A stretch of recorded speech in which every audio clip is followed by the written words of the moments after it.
हम कर रहे हैं क्लास 11th का 5th chapter that is emerging modes of business.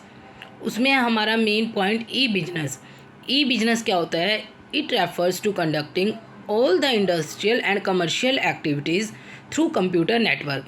जब आप इंटरनेट का सहारा लेकर जो भी कमर्शियल और इंडस्ट्रियल एक्टिविटीज़ करते हैं that is called E business. इसमें आप याद रखना इंडस्ट्रियल एंड कमर्शियल दोनों ही एक्टिविटीज़ इंक्लूड की जाती हैं क्यों ई बिजनेस में, क्योंकि बिजनेस के अंदर हमारा इंडस्ट्रियल और कमर्शियल एक्टिविटीज़ दोनों ही आती हैं। डिलीवरी, इसके अंदर दो पॉइंट है हमारे, एक तो डिलीवरी और एक पेमेंट मैकेनिज़्म। जो डिलीवरी होती है वो दो टाइप से हो सकती है। एक तो गुड्स आपको इमीडिएटली डिलीवर कर दी जाए और दूसरा गुड्स जो इमीडिएटली डिलीवर नहीं हो सकती कंप्यूटर में। कंप्यूटर में जो इमीडिएटली डिलीवर हो जाती हैं वो कौन सी गुड्स हैं? वो है हमारी कंप्यूटर सॉफ्टवेयर हो गया, एयर टिकट्स होगी, आपने देखा होगा टिकट्स आपकी तुरंत अवेलेबल हो जाती है, कोई भी इन्फॉर्मेशन हो गई। बट कुछ ऐसी चीज़ें हैं जो इमीडिएटली डिलीवर नहीं हो सकती, जैसे एक कार परचेज़ की, आप उसको परचेज़ कर सकते हैं, उसमें पेमेंट भी कर सकते हैं, बट आप कार की डिलीवरी ऑनलाइन कंप्यूटर के थ्रू नहीं ले सकते, उसके लिए आपको खुद प्रेजेंट होना ज़रूरी है। तो और भी होंगे, जैसे आप कुछ ऑर्डर करते हैं जो इन हैंड आप लेते हैं that is delivery which can not be immediately taken on computer. Next है पेमेंट मैकेनिज़्म। पेमेंट कैसे की जाती है? आजकल इतने सिस्टम है पेमेंट के, that is electronic fund transfer. आप अपना फ़ंड ट्रांसफ़र कर सकते हैं, किसी और से ले सकते हैं। उसमें हो गया जैसे डेबिट कार्ड के थ्रू, क्रेडिट कार्ड के थ्रू, बहुत सारी ऐप हैं, गूगल पे, पेटीएम, इसी तरह आप कोई भी ऐप का यूज़ कर सकते हैं। अब एक वर्ड आता है हमारा ई कॉमर्स। ई कॉमर्स भी बहुत इंपॉर्टेंट वर्ड है। आज के टाइम में ई कॉमर्स बहुत यूज़ किया जाता है। अब ई कॉमर्स और ई बिजनेस में क्या डिफरेंस है ये देखिए। जो ई कॉमर्स है उसके अंदर इंक्लूड करते हैं हम ट्रेड एंड ऑक्सलरीज टू ट्रेड, यानी जो ट्रेड में हमारी हेल्प करती हैं।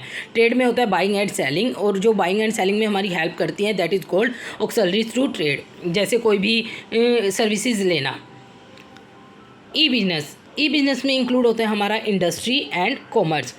अब क्योंकि इंडस्ट्री के अंदर हमारा क्या क्या आएगा? Production, inventory management, production development, accounting and finance, HRM, human resource management.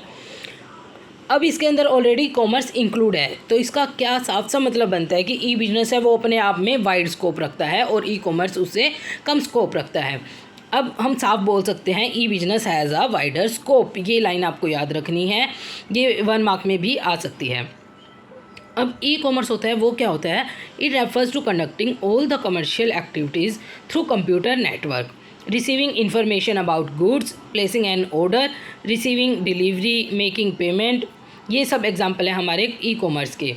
E commerce buying and selling through internet is called e commerce. Buying and selling को क्या बोला जाता है? ई कॉमर्स बोला जाता है। जबकि ई बिजनेस का स्कोप वाइडर है इसके अंदर, क्योंकि इंडस्ट्री और कॉमर्स दोनों ही एक्टिविटीज़ इंक्लूड होती हैं। अब है हमारा ई बिजनेस के स्कोप क्या है? Scope of E business, B2B commerce, यानी जब बिजनेस टू बिजनेस ट्रांजैक्शन की जाती हैं that is called B2B commerce. जब इसके अंदर 2 फर्म्स होती हैं या फिर 2 बिजनेस यूनिट्स होती हैं जो इलेक्ट्रॉनिक ट्रांजैक्शंस करती हैं। इसमें एक प्रोड्यूसर हो सकता है, एक हो सकता है रॉ मटेरियल सप्लायर, यानी प्रोड्यूसर को कुछ रॉ मटेरियल की ज़रूरत है, दोनों है तो फर्म ही, तो एक दूसरे को सप्लाई कर सकते हैं, एक दूसरे से चीज़ें ले सकते हैं, ट्रांजैक्शन इन दोनों के बीच में होती है। और भी कोई भी एग्जांपल आप ले सकते हैं। B2C कॉमर्स यानी बिजनेस टू कस्टमर, इसमें एक पार्टी होगी वो फर्म होगी और जो दूसरी पार्टी होगी वो कस्टमर होगी। इसका एग्जांपल बहुत इजी होता है, जैसे आप ऑनलाइन कुछ भी ऑर्डर करते हैं, आप कस्टमर हो गए और सामने वाला बिजनेसमैन हो गया। इसके थ्रू आप कोई भी इंफॉर्मेशन भी ले सकते हैं, कोई प्रोडक्ट भी ऑर्डर कर सकते हैं, कोई पेमेंट भी कर सकते हैं। इंट्रा बी कॉमर्स, इंट्रा का मतलब होता है विद इन, जब आप बिजनेस के अंदर ही जो किया जाता है विद इन बिजनेस। इसमें 2 पर्सन्स और 2 डिपार्टमेंट्स होते हैं ऑफ सेम बिजनेस यूनिट, एक ही बिजनेस यूनिट के। अब उनको आपस में कोई इन्फॉर्मेशन की ज़रूरत हो सकती है। 2 पर्सन है, उनको कोई इन्फॉर्मेशन चाहिए, इन्वेंट्री इन्फॉर्मेशन चाहिए, वो कर सकते हैं। 2 डिपार्टमेंट है, जैसे प्रोडक्शन डिपार्टमेंट है, मार्केटिंग डिपार्टमेंट है, उनको आपस में क्वेरी करनी हो कुछ भी, तो उन दोनों के बीच में जो होता है वो विद इन बिजनेस होता है, इंट्रा बी कॉमर्स होता है। C2C कॉमर्स, C2C कॉमर्स क्या होता है हमारा? कस्टमर टू कस्टमर, यानी जब दोनों ही क्या हो, हमारे कस्टमर हो। इसके अंदर हम एग्जांपल ले सकते हैं OLX पर बेच दे। उसमें दोनों जो होते हैं OLX आपने सुना होगा, उसमें जो दोनों होते हैं वो दोनों ही कस्टमर होते हैं। अपनी पुरानी चीज़ों को बेच दिया जाता है और सामने वाला भी कस्टमर होता है, वो पुरानी चीज़ों को खरीद लेता है। जैसे selling old books and clothes इधर ऑन कैश और बार्टर बेसिस। बार्टर बेसिस आपको पता ही होगा, सामान के बदले सामान। Risk of getting goods and payment can be eliminated with the help of PayPal. ये जो है हमारा ये ऐप है, इसके थ्रू जो एलिमिनेटेड कर दिया जाता है रिस्क को, ताकि जैसे पेमेंट है वो तुरंत ना देकर प्रोडक्ट रिसीव होने पर की जाती है, तो इसलिए इसमें रिस्क नहीं रहता पेमेंट का।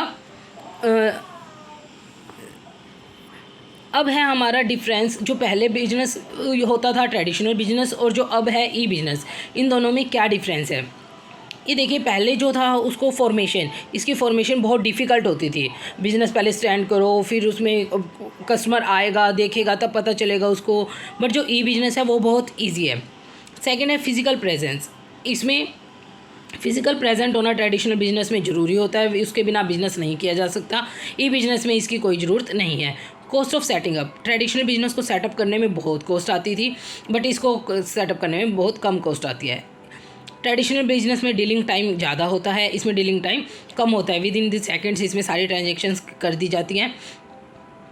ट्रेडिशनल बिजनेस में जो लेंथ ऑफ बिजनेस साइकिल है, यानी परचेज़ करना, प्रोडक्शन करना, सेल करना, वो बहुत लॉन्गर है, और जबकि ई बिजनेस में बहुत शॉर्टर है। अपॉर्चुनिटी फॉर इंटरपर्सनल टच, साफ पता चल रहा है। इंटरपर्सनल टच ट्रेडिशनल बिजनेस में बहुत ज़्यादा चाहिए होता था, बट ई बिजनेस में कोई इंटरपर्सनल टच चाहिए ही नहीं। ग्लोबल रीच ट्रेडिशनल बिजनेस में ग्लोबली हम बहुत कम पहुंच पाते थे, बट ई बिजनेस में हम बहुत इजी हो गया है कि आप अपना प्रोडक्ट बहुत बड़े स्केल पर आप एडवर्टाइज़ कर सकते हैं, सेल कर सकते हैं, इंफॉर्मेशन दे सकते हैं। Government patronage means financial help. Government financial help किसकी करती है? ट्रेडिशनल बिजनेस की कम करती है, बट ई बिजनेस की ज़्यादा करती है। क्यों? क्योंकि वो IT सेक्टर को बहुत ज़्यादा बढ़ाना चाहती है, इसीलिए। अब इसके बेनिफिट्स क्या हैं? बेनिफिट्स ऑफ ई कॉमर्स और e business. First, world wide reach.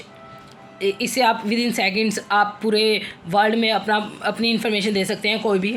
Shortening the supply chain, इसमें होलसेलर और रिटेलर की कोई ज़रूरत नहीं होती, वो बीच में एलिमिनेट किए जा सकते हैं। सप्लाई चेन है जो वो शॉर्टन हो जाती है। सेकेंड है हमारा इजी डिस्ट्रीब्यूशन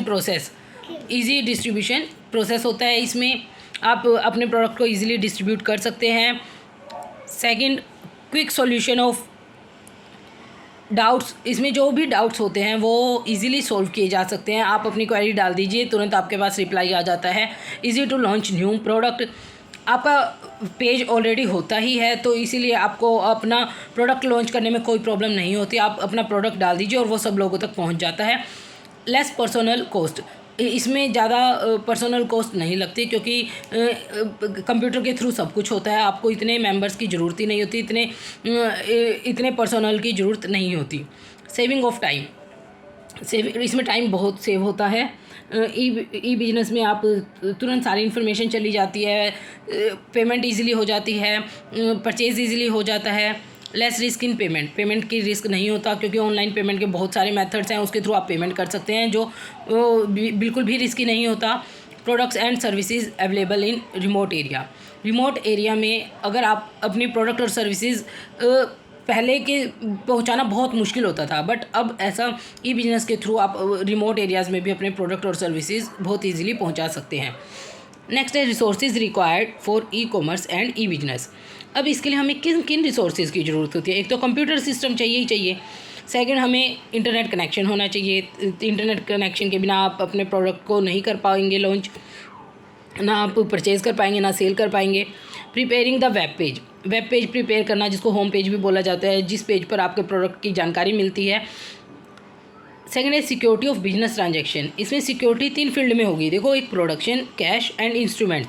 प्रोडक्शन में उन चीज़ों की तो इमीडिएट डिलीवर हो जाती हैं, वो चीज़ें बिल्कुल सिक्योर होती हैं, जैसे कोई इन्फॉर्मेशन हो गई, एयर टिकट्स हो गए, वो सब बहुत सिक्योर है। सेकेंड है जिनकी इमीडिएटली डिलीवरी नहीं की जा सकती कंप्यूटर पर, वो इनहेरेंट इनसिक्योरिटी होती है उसमें। सेकेंड है कैश। कैश की पूरी सिक्योरिटी होती है, आप ऑनलाइन पेमेंट कर दीजिए, वहाँ आपका ना आपको कैश उठाने की ज़रूरत है, ना किसी के से मिलने की ज़रूरत है, आप जहाँ पेमेंट करोगे वहीं आपकी पेमेंट जाएगी। Instruments, invoice, guarantee warranty card, कोई भी आपका जो इंस्ट्रूमेंट्स होते हैं वो सारे सेफ़ रहते हैं, ऑनलाइन आपको मिल जाते हैं, आप उनको सेफली रख सकते हैं। ये सब था हमारा ई कॉमर्स और ई बिजनेस।